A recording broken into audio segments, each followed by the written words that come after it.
I turn away from the street, reluctantly leaving Miyoya with Katsura. I head toward the owner of the whistle, whose hand reaches toward me. In it, a piece of crumbled up paper. I open it to see penciled words hastily written and sloppy. Komorebiya, eatery, now. I slightly smile. Clearly, I hit some nerves, and I was okay with that. I keep my mouth shut, letting the silence hang heavy between us as I walk behind them.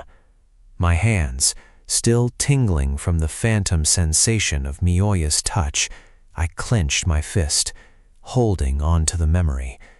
She doesn't remember me, but that's okay. Perhaps one day she will remember. No, she must remember. We enter the eatery's door, waiting for the host to sit us down. It's quiet, but busy. Those two are eyeing me, stewing the entire time. Welcome. Are you sitting together today? Yes. Well, that's new. Please, right this way. I'll sit you all in a booth. He sits us down in a corner booth, away from the other patrons. Now then, do you want your regulars, or would you like the menu? I'll take a menu, please. The regular. Oh, come on, Kenji. You know I always get the ramen. Well, little bro, you usually sit alone or with Moya. It never hurts to try new things, you know? Oh, sir, have you made your choice? I have a question. Does the Oko-sama ramen come with a toy? Yes, it does. Then I will have that and a ramune, please. All right, I will get those orders to the kitchen. I handed the menu to him as he turned his back. The two sitting on the other side of the booth, their sharp glares became an eruption of words. What were you doing? You took her hand and forced it onto your face.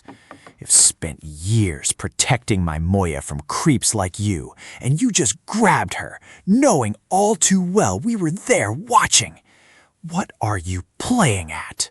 Yeah, next time I won't hold him back. You're new, so I made him go easy on you. But this is your only warning. Stay away from Moya.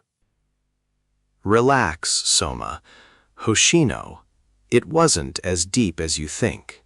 The voice was followed by footsteps that came from behind. Katsura stood waiting patiently for me to let him sit, so I slid over, allowing him to enter the meeting. Why would she want to feel his face? It looked like he was trying to kiss her. Why would she want to touch his face when she could touch my body? Your face is not that pretty, new guy. I look at them, genuinely bewildered by their reactions. Then it hit me. In all the time they had been with her, they had never let her see them, but they were trying to protect her, as was I. So I chose my words carefully. I didn't think it was a big deal. She didn't seem to mind. She was just... Minamoto, you must forgive them. They are just confused and will not listen to your explanation. I will step in, Minamoto, and enlighten them. Frankly, in other ways I'm confused, so I hope you will enlighten me afterwards. You're all acting as if he committed a crime, yet none of you have ever dared to let her touch your faces to see who you are. You keep her at a distance, defining yourselves by your voices and your presence alone. He was direct, and while he lacked the finesse of a long-term acquaintance, it served a purpose. He allowed her to perceive a physical reality she hasn't accessed with any of you, or me. Whether you like it or not, she perceived him. Make no mistake, I am not merely here to mediate this arrangement, nor take his side, but for her, we need to have an understanding, an arrangement. What are you talking about, Katsura? Miyoya is blind. She can't see us. Are you both really that dense? She can still see, but not with her eyes. Instead, she uses her hands. How else do you think she reads and studies, staying near the top of the class? They looked to one another, then back to us. No fair. I want her to touch my face, too. It only makes sense. We've been best friends since childhood. If this is true, and you knew this, Katsura, why didn't you let her touch your face or tell us about it till now?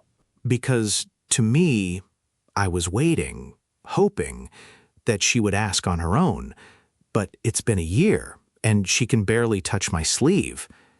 If I would have gained enough courage to ask it of her, I was afraid it would have pushed her away more from me. Soma, you are already grabbing at her. You would have made it not an enjoyable moment for her. No, it has to be organic for all of us. She must do it on her own. Minamoto opened the door.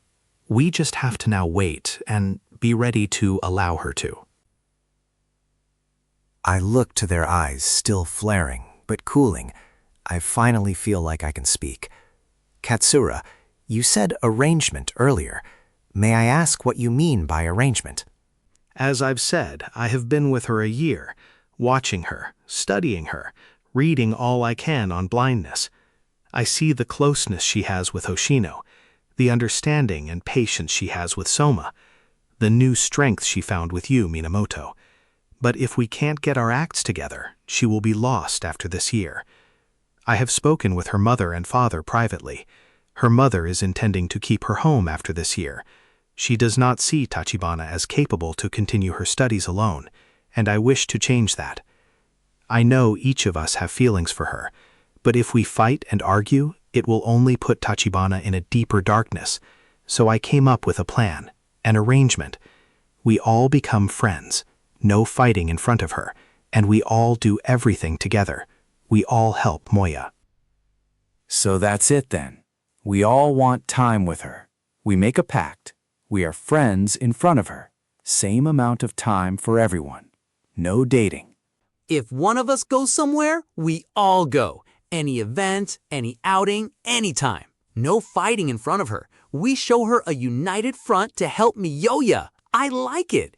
And besides, you all know she will pick me. It's a suffocating, bizarre arrangement. But if it keeps me in her circle, then I suppose I will agree. Fine. We play fair. Nobody, and I mean nobody, gets an edge. Not that I'm worried about it. The air around the table shifts. A guy sitting at a nearby table stands up. He leans heavily on a slender, polished wooden walking stick. He walks over to our booth with a slow, rhythmic tap, drag, tap, and pulls up a chair without being invited, setting his glass of iced oolong tea down on the table with a soft clink. Did I overhear you all talking about Miyoya? The table goes dead silent. My pulse spikes. Nobody uses her first name like that, not unless they know exactly who she is. I stare at him, stunned. Who are you?